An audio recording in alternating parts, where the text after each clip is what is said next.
searching for a podcast that shows up in your nightmares? One that shakes you to your core? Look no further. This is the Eerie Parlor.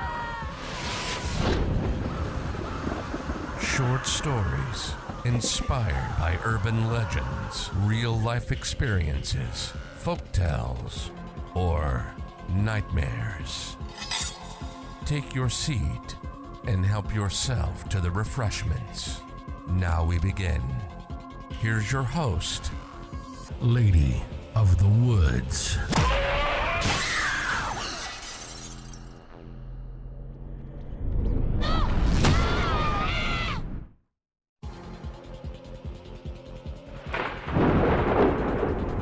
If you've been searching for a podcast that shows up in your nightmares, one that shakes you to your core, look no further. This is the Eerie Parlor. Short stories inspired by urban legends, real-life experiences, folktales, or nightmares. Take your seat and help yourself to the refreshments. Now we begin. Here's your host, Lady of the Woods.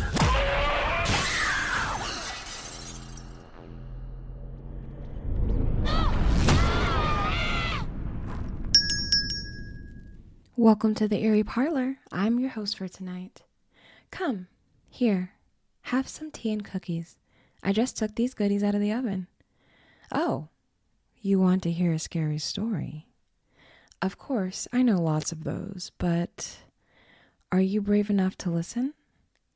All right, this one was told to me by an acquaintance of mine. In the modern world, folk tales are the dying heart of a culture. As time goes on, the power of each spoken word, once a great treasure, is abandoned by its own people. One storyteller often spoke of wisdom and inspiring grandeur, but sometimes their message was simple, a warning. One such tale comes from Pueblo de Muñecas, a small secluded town, so forgotten most maps neglect to chart its existence. As all folk tales begin, its tale was passed down through many generations until now only the Santos family continues this oral tradition. The members of this family were often met with deaf ears and disbelief that grew as time went on, until there came a time when words were not enough to keep people out of a particular forest. Listen carefully. If you hear cries echoing from the trees, pretend that you did not. A single step within the woods may as well be your last. You may hear your mother try to call you home, but please, no matter how cruel it may seem, ignore her song. But if she comes close, do not run, do not lie. Follow her, play along with her games until she lets her guard down. Whatever it is, isn't very smart, but it is very fast, in particular about being tidy. And most important of all, whatever you do, do not look into her eyes. That is exactly what she wants. There once was a group of Santos siblings that didn't pay heed to their family's oral tradition. They were spoiled rotten since the Santos family owned most of the town and even had a playground on their estate, surrounded by a fortified chain-link fence all to themselves. Their own little paradise away from town. Janet was the eldest sister of the trio, followed by her brother Caleb, and last Charlie. Charlie was the sweetest, most precious boy, with locks of hair more golden than honey. While playing outside one day, a sudden gust of wind billowed through the empty playground, dragging Caleb's kite along with it. He tried to catch it, but missed, watching it drop a few meters beyond the tall wire fence that separated the town from the forest. Seeing it caught on a bush just beyond the fence, Caleb began to walk over when a hand grabbed his shoulder from behind. It was his older sister, Janet. "And where do you think you're going?" Janet said, holding him back and turning him around to face her. Getting my kite?" Caleb smugly replied. Looking sternly into his eyes, she explained that the kite belonged to the woods now and that crossing the fence would be too dangerous. She promised that she would convince their parents to buy him another one. Caleb disagreed, gesturing towards the kite with both hands and whining, "Oh, come on, Janet, it's literally right there." Again, Janet refused, suggesting he find another activity to do that would be more fun. She added, "You know what Mom said. Don't enter those woods, even if we hear her call us from there. You don't want her to ground you again, do you? Look at Charlie. He's not even complaining, and he's only 5. She pointed at their younger brother, who was now drawing a picture in the dirt with his finger. Caleb scoffed. "Exactly. He's 5. He still believes in things like that. Don't tell me you actually believe those stories. Mom and Dad only tell us that to stop us from having fun. Ugh! I can't do anything around you, stupid." He stomped away, finally coming to a stop on the swing. He kept protesting to himself, talking about his life wasn't fair and that it was always so boring at home, and how he wanted to at least do something fun while they were outside at the playground. Sensing his growing anger, Janet gently placed her hand on his shoulder while lowering her voice, saying, "Hey, I'm just looking out for you guys. You might hurt yourself. Mom's gonna kill me if anything happens to you again." He glanced back at the kite, his face lighting up as a thought crossed his mind. Looking at Janet excitedly, he asked Janet if they could all play hide and seek together. Relieved, Janet agreed and instructed Caleb to close his eyes and start counting by the swings. Caleb refused, insisting that he should be the one to hide first, since he just suffered the loss of his favorite kite. She reluctantly turned away, covering her eyes and counting down from 30. That's when she heard a noise that sounded like the rattle of a fence. She knew exactly what was happening. She whipped around to where the sound was coming from to see Caleb already at the top of the metal fence. "Hey, get down here," she shouted angrily. He stuck his tongue out and mocked her by repeating what she said. Janet rushed to the fence, but Caleb was already over and running for the kite. Before he reached it, the wind picked it up and it disappeared into the trees.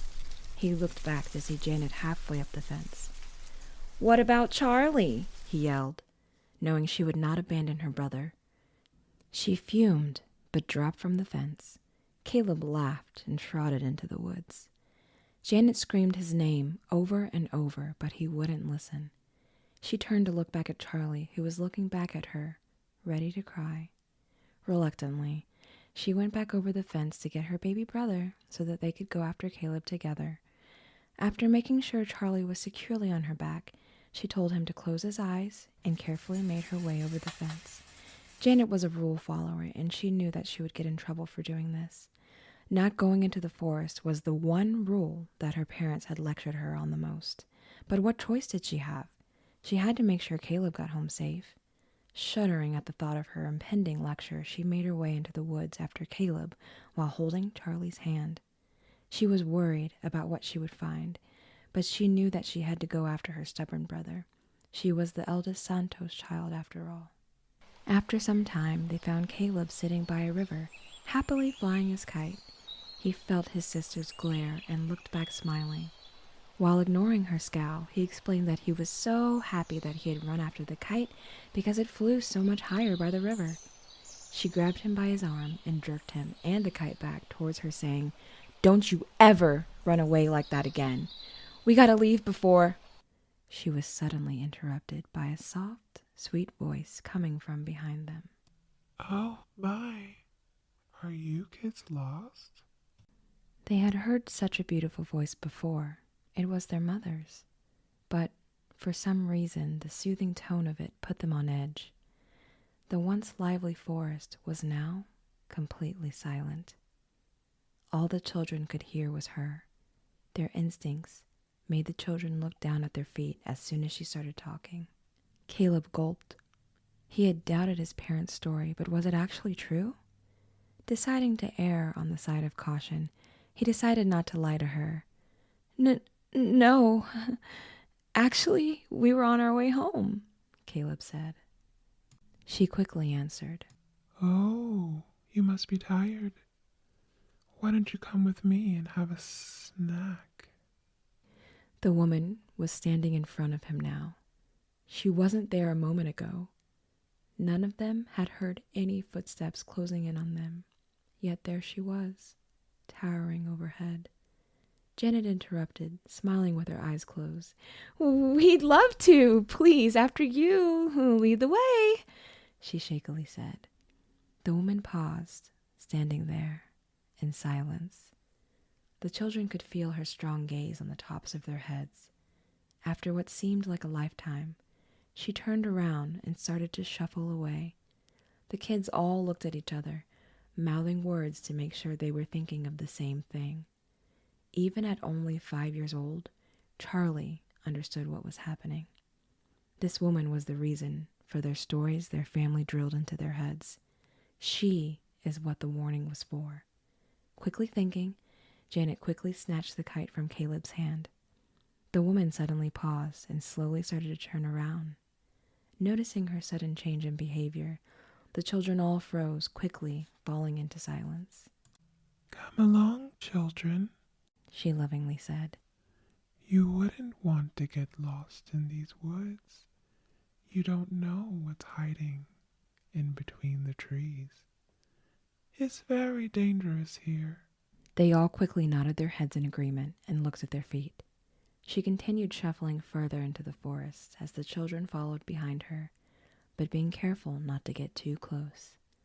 The light swaying of her floor-length hair was the only thing that could be heard as they walked through the forest. As the solemn group walked, Janet quietly ripped pieces off of the colorful kite, dropping them every few feet so they could hopefully find their way home again. Finally, the children found themselves standing in front of an old shack, overgrown with greenery resembling parsley. The woman spoke again. Come in, come in. You're just in time for dinner. The children quickly nodded. A loud creak sounded through the forest as she opened the tall door of the rundown shack. It looked like it was at least hundreds of years old. When the door finally fully opened, the lady quickly shoveled in towards a long table. Everyone, you all behave now. We have guests today, she lovingly whispered towards the table. She slowly turned towards the children. Children, take a seat and make yourselves at home. I'll get your food ready, and then after you're finished eating, you will wash up and go to bed.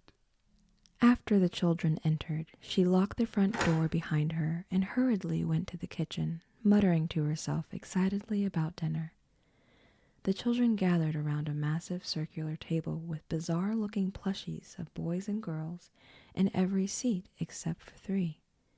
Every doll had a bowl in front of them with a spoon and a napkin.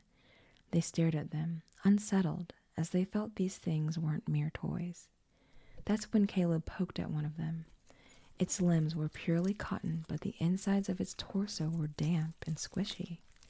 Suddenly, a smell of rotten meat filled the air as his finger left the doll's chest. Janet swatted his hand away before he could go in for another poke.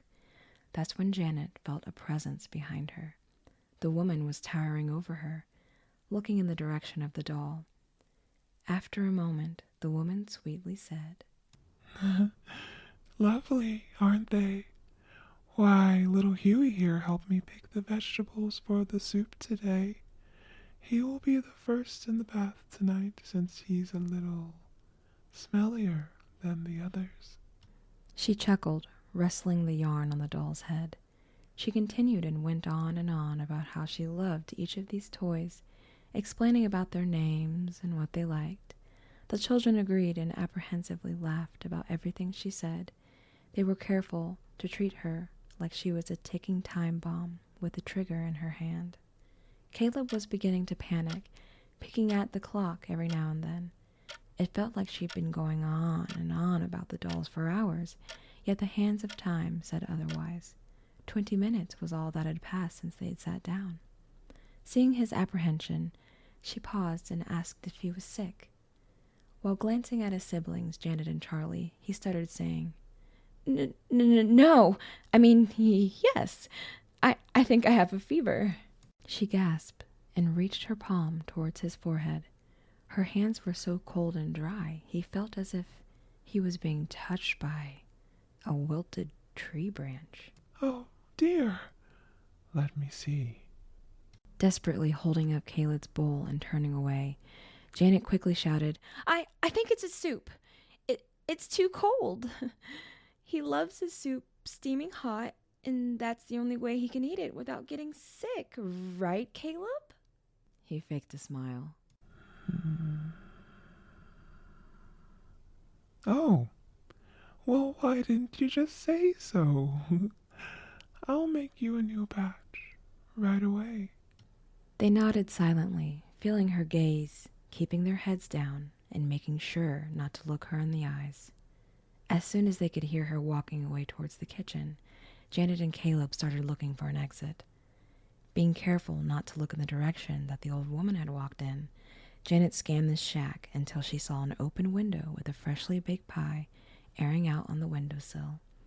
She looked towards Caleb, who was staring right at her, clearly terrified and unsure of what to do next. She motioned towards the window with her eyes. Caleb nodded in agreement and started to count down from 5, motioning silently with his lips. As soon as he mouthed 1, they both jumped up from the table. Janet grabbed Charlie's hand and quickly leapt with him after Caleb through the open window. Janet heard a quick shuffling right behind her. The woman was already at the window, watching them run away. Children, wait! You forgot your soup. Your brothers and sisters will be sad if you don't eat dinner with them. Don't worry, I'm coming. The children heard her rushing after them with what sounded like dishes banging together. Wide-eyed, Janet screamed at the back, Keep running! Follow the kite! And whatever you do, don't look back! Caleb screamed in fear, picking up his pace, almost leaving Janet and Charlie behind. The children did not realize how deep into the forest they had traveled. Luckily, they were able to see the trail of colorful kite pieces that Janet had dropped. With those, they were managing to make their way back the way they came. The old woman lagged behind, as she was trying to be careful not to spill a drop of their soup. Janet was glad that part of the legend of the creature's habit for tidiness was true. It was what was saving their lives. It almost seemed like they were safe, and that she wouldn't catch up to them. That is, until Charlie tripped. Keep running, Caleb! Janet screamed, keeping her eyes down as to not meet the gaze of the woman. As she turned, she found him sitting with his head down next to a tray of soup on the ground. Behind him was a wide, dark piece of fabric that was shimmering, almost like it was covered in tiny stars. Pale, bony feet with skin as white as snow and long toenails as dark as the night sky poked out from beneath the fabric. The woman had gotten to him first. Janet quickly brought her hand up to her face, using it as a barrier from her gaze. She could feel it on her like a heavy blanket. She panicked, shouting, No! Stay away from him! As if she said nothing, she saw a long, spindly white hand reach out for Charlie's cheek. The monster touched him delicately, saying, Are you okay, dear? Are you hurt anywhere? Charlie was silent, his hands tightly covering his eyes. Janet scanned the ground for anything she could use as a weapon until her eyes met with a falling branch. Janet grabbed it and closed her eyes to swing. She felt the branch make contact with the woman. The woman wailed, falling beside Charlie onto the tray of hot soup. As Janet heard her animalistic wail and the shattering of the bowls, she knew that this was the last time and last chance she ever got to escape. She grabbed in Charlie's direction, hoping to make contact with him and not the creature. Feeling the back of his shirt in her hand, she swiftly whipped him around on her back and started running. As she was running, she heard the woman picking up the jagged pieces of the bowls she broke. Janet thought that she'd be furious and would kill them for hurting her and escaping. But instead, the monster started to cry. That's when she felt Charlie turn his head and say, "Mama, are you okay?" Shocked, Janet screamed, "No! She's not our mama, Charlie. Don't look at her." The creature seemed harmless to Charlie. She was the opposite, the complete opposite of the scary stories their parents would tell them. She hadn't done anything to hurt him, and maybe she never wanted to. Feeling bad for making her cry, he turned to look behind his shoulder to say sorry to the old woman.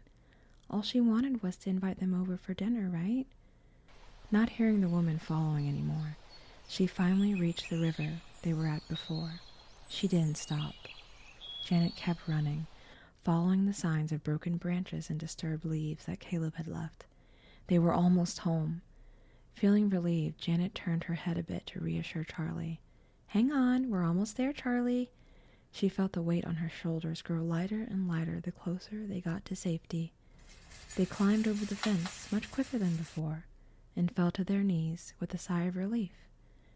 She said, "We did it. We're back." She looked towards Caleb, whose eyes were wide open. She realized that Caleb wasn't looking at her. He was looking behind her. She tried to look behind her at Charlie, but he was smaller than before. As she felt something dripping down her neck, a soft thud fell behind her on the ground. She turned to see a doll with golden locks of hair and blood leaking from its seams.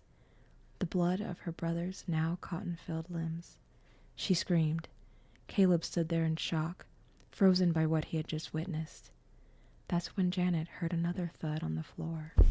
Caleb had passed out. As she bent down to both of her brother's bodies, she felt a chill go down her spine. She started to look up and then suddenly stopped, seeing a familiar, wide black fabric, knowing what she was about to see. The monster had followed them all the way to the fence and was peering down at them, utterly silent. Janet didn't care about being polite anymore and started screaming every profanity she could towards the creature's direction. That's when the creature started to scream.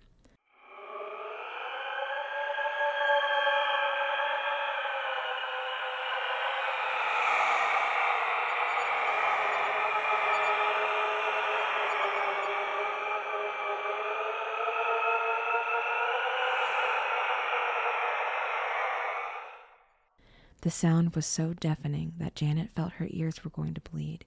She closed her eyes and covered her ears, fearing the creature would finish them all off at any moment. The creature suddenly quieted. Janet's ears were ringing, but she could hear a jingling of the fence. Fearing the creature had climbed over, she scrambled to reach for Charlie.